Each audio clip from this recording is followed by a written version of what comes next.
नमस्ते दोस्तों, आज के हमारे इस वीडियो में आपका बहुत बहुत स्वागत है। आज का हमारा जो डिस्कशन का टॉपिक है वो है prime minister employment generation programme PMEGP scheme, जिसका जन्म 2008-9 में प्राइम मिनिस्टर रोजगार योजना और रूरल एम्प्लॉयमेंट जनरेशन प्रोग्राम इन दो स्कीम को मर्ज करके हुआ था।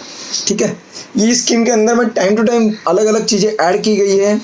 तो आज का जो इस स्कीम के अंदर में जो अलाउड जो अमाउंट है वो है मैन्युफैक्चरिंग सेक्टर के अंदर में 50 लाख तक के प्रोजेक्ट और सर्विस सेक्टर के अंदर में 20 लाख तक के प्रोजेक्ट जो है वो इस स्कीम में अलाउ किए गए हैं।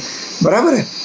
तो मान लीजिए सर, अगर किसी का अगर 60 लाख का प्रोजेक्ट है तो वो इसमें कवर नहीं होगा क्या? होगा, बट उसको जो बेनिफिट है तो मैन्युफैक्चरिंग अगर है तो उसको 50 लाख का ही बेनिफिट उसको गवर्नमेंट देगी। 50 लाख तक का ही जो बेनिफिट है वो गवर्नमेंट देगी, इसके अलावा ऊपर का बेनिफिट उसको नहीं मिलेगा। बराबर है। स्कीम का पर्पज़ क्या है? स्कीम का पर्पज़ सिंपल है कि भैया उद्योगों को गवर्नमेंट प्रमोट करना चाहती है, इसके लिए ये सब है। तो भैया कोई अगर दुकान अगर लगाता है, कोई अगर अपना अगर फैक्ट्री अगर खड़ा करता है छोटा मोटा भी, तो उसके अंदर में 2, 4, 5, 10, 50 लोगों को जॉब मिलती है, उनको वहाँ पर रोजगार की निर्मित होती है। एक बंदे को देख के दूसरा बंदा इंस्पायर होता है, ऐसे चल के एक प्रॉपर इकोसिस्टम बनने की एक पॉसिबिलिटी रहती है। तो इसके लिए ये पीएमईजीपी स्कीम को लॉन्च किया गया है और प्रमोट गवर्नमेंट की तरफ से बहुत ज़्यादा किया भी जा रहा है। बराबर है। स्कीम को सिंप्लीफाई करने के लिए 2 कैटेगरी में हम लोगों को डिवाइड किया गया है। एक है जनरल कैटेगरी, दूसरी है स्पेशल कैटेगरी। स्पेशल कैटेगरी में कौन कौन आता है? हमारे SC, ST और OBC के जो भाई बंद वो आएंगे, वुमन आएंगी। उसके बाद में एक सर्विसमैन, कोई स्पेशली एबल्ड पर्सन है, वो सब लोग स्पेशल कैटेगरी में कवर हो जाएंगे। कोई अगर 100 रुपये का अगर प्रोजेक्ट है मान लीजिए, तो गवर्नमेंट बोलती है कि भैया जनरल कैटेगरी वाले लोग हैं तो आप लोग 10 रुपये लगाइए, बाकी 90 रुपये जो है वो हम लोग बैंक से देंगे। ठीक है। स्पेशल कैटेगरी के केस में खुद का जो कंट्रीब्यूशन है वो 5 रुपये किया गया है, बाकी 95 रुपीज़ जो है वो आपको बैंक के थ्रू दिया जाएगा। ठीक है। अभी आते हैं सब्सिडी के ऊपर में। तो सब्सिडी भी रूरल और अर्बन एरिया में आप कहाँ पर प्रोजेक्ट लगाते हो इसके ऊपर में डिपेंड करती है। जैसे कि आप अगर रूरल एरिया में अगर जनरल कैटेगरी में अगर प्रोजेक्ट लगाते हो तो आपको 25% तक सब्सिडी है, और अर्बन एरिया में अगर लगाते हो तो हम लोगों को 15% तक की सब्सिडी है।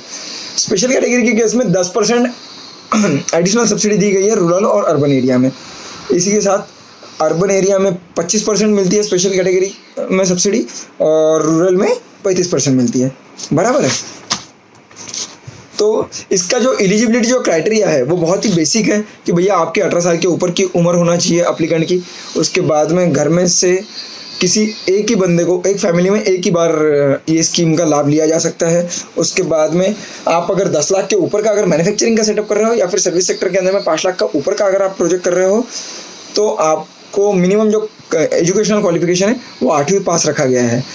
इसके कम वाले अगर प्रोजेक्ट करते हो तो उस केस में एजुकेशनल क्वालिफिकेशन कोई ऐसा मैंडेटरी सीलिंग नहीं है। बराबर है।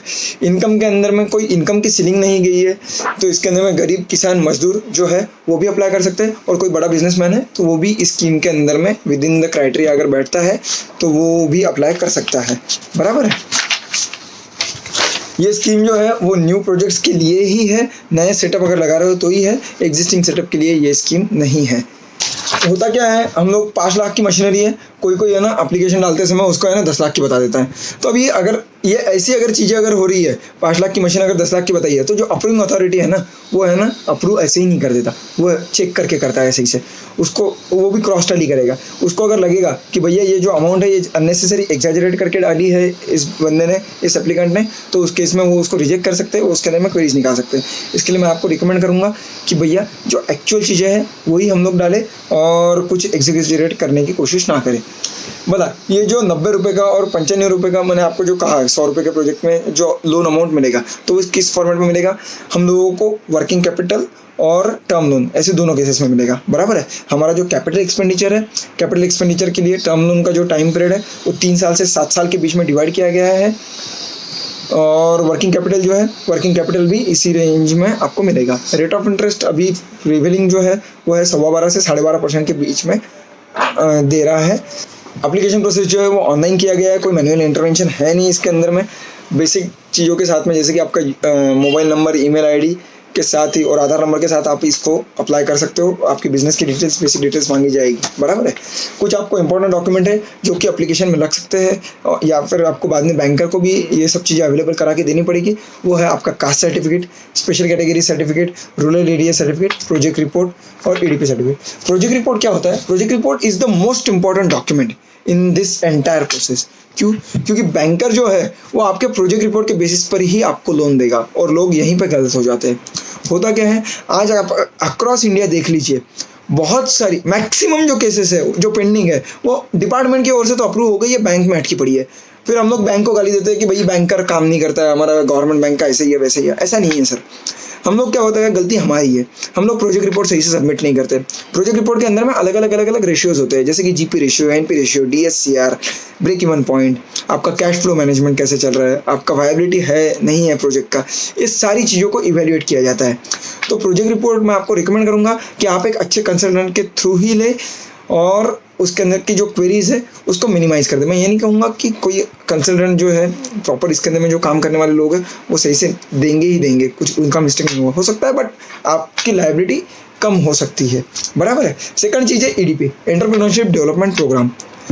गवर्नमेंट क्या बोल रही है कि भैया आप नया बिजनेस शुरू कर रहे हो, हम आपको सब्सिडी भी दे रहे हैं, बराबर है।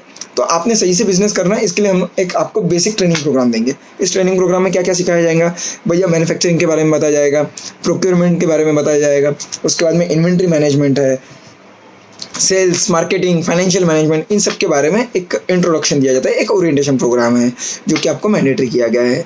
डिसबर्समेंट के पहले आपको ये सबमिट करना पड़ेगा डॉक्यूमेंट, ठीक है। इसके साथ ही बैंकर को जो कुछ एडिशनल डॉक्यूमेंट्स आपके लगेंगे तो वो आपको अलग से लिस्ट मिल जाएगी बैंक की तरफ से, ओके। एप्लीकेशन फिलअप होने के बाद में हम लोगों को जो लगता है वो है स्कोर कार्ड। अभी अब स्कोर क्या है, तो भैया 10 लाख के अंदर का अगर लोन है तो हम लोगों को 100 में से 50 मार्क चाहिए, और 10 लाख के ऊपर का अगर प्रोजेक्ट है तो 60 मार्क रहे तो चलेगा, बराबर है। तो 60 मार्क हम लोगों को मिलेंगे कैसे, तो इसके अंदर में हम लोगों को है ना एक कुछ क्वेश्चंस दिए गए हैं, बेसिक क्वेश्चंस है जिसके ऊपर में हमारा स्कोर डिपेंड करता है।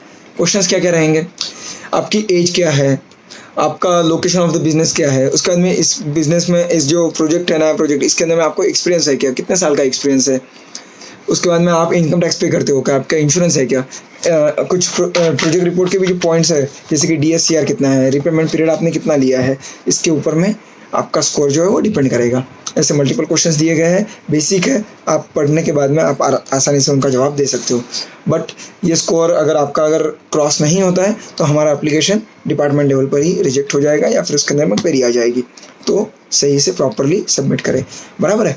आपको इसके बाद में अगर कहीं पर लगता है कि भैया मेरा काम नहीं हो रहा है, मेरा काम अननेसेसरी अटकाया जा रहा है, तो ग्रीवेंस पोर्टल है, ग्रीवेंस पोर्टल पर हम लोग हमारी शिकायत दर्ज कर सकते हैं और क्वेरी को रिजॉल्व करने की कोशिश कर सकते हैं। 10 लाख तक के प्रोजेक्ट में कोलैटरल सिक्योरिटी ना ले, ऐसा एक रिकमेंडेशन है गवर्नमेंट की ओर से। बाकी आपके और बैंकर के रिलेशन के ऊपर में सब चीज़ें डिपेंड करती है। अभी हो गया क्या सर, आपने अभी सब्सिडी के बारे में तो बता दिया, बट ये सब्सिडी आएगी कैसे, तो होगा क्या, जैसे ही हम लोगों ने सारे डॉक्यूमेंट बैंक को सबमिट कर दिए, बैंक रिलैक्स हो गया कि भैया हाँ ये बंदा सही है, सब प्रॉपर कंप्लायंस हो गया है, तो उसके बाद में वो हम लोगों को फर्स्ट ट्रांच ऑफ पेमेंट देगा, फर्स्ट इंस्टॉलमेंट मिल जाएगा हम लोगों को। फर्स्ट इंस्टॉलमेंट मिलने के बाद में हमारी जो फाइल है वो बैंक डिपार्टमेंट को सबमिट करेगा, डिपार्टमेंट उसको इवैल्यूएट करेगी एक बार फिर से, और उसके बाद में मान लीजिए किसी का अगर मैन्युफैक्चरिंग का प्रोजेक्ट है, 50 लाख का प्रोजेक्ट है, जनरल कैटेगरी में रूरल एरिया में लगाया है, ओके, तो उस बंदे को जनरल कैटेगरी है तो 10% का उसको कंट्रीब्यूशन देना है, तो 45 लाख का उसका लोन होगा, बराबर है। अभी 50 लाख के ऊपर में 25% सब्सिडी है, तो कितना हो गया 12.5 लाख रुपए, तो 12.5 लाख का उसका सब्सिडी आएगा। तो ये 12.5 लाख का बैंक उस अप्लीकेंट के नाम से उस रूरल जो लोकल जो ब्रांच है, वो लोकल ब्रांच के अंदर में 3 साल का 0% से एफडी बना के रखेगा, ठीक है। और ये जो 45 लाख रुपए का हम लोगों को जो लोन मिला है उसमें से 12.5 लाख के ऊपर में 0% का हम लोगों को इंटरेस्ट लगेगा 3 साल के लिए। 3 साल तक के इस प्रोजेक्ट को इवेल्यूएट किया जाएगा। 3 साल बाद में जब प्रॉपर जब इवेल्यूएशन होगा और ऑडिट जो होगा इसका जो भी है डिपार्टमेंट की ओर से, डिपार्टमेंट सेटिस्फाई होता है तो ये सब्सिडी आपके अकाउंट में डिपॉजिट कर दी जाएगी। और कहीं पर अगर लगता है कि नहीं भैया ये बंदा गड़बड़ कर रहा है, तो गड़बड़ अगर लग रही है डिपार्टमेंट को, तो ये सब्सिडी हम लोगों को नहीं मिलेगी, ये सब्सिडी डिपार्टमेंट को वापस भी जा सकती है, ठीक है। जॉइंटली अगर फाइनेंस अगर प्रोजेक्ट है तो जॉइंटली फाइनेंस प्रोजेक्ट इस केस में कवर नहीं होंगे, ये भी आप नोट करें। ये हो गया पीएमईजीपी स्कीम के बारे में एक बेसिक इंट्रोडक्शन। और इसके अलावा आपको अगर कुछ भी अगर क्वेरीज है तो आप कमेंट बॉक्स में पूछ सकते हैं। साथ ही साथ आपको हमारा अगला वीडियो किस टॉपिक पर चाहिए इसके बारे में भी आप कमेंट ज़रूर करें। So thank you so much.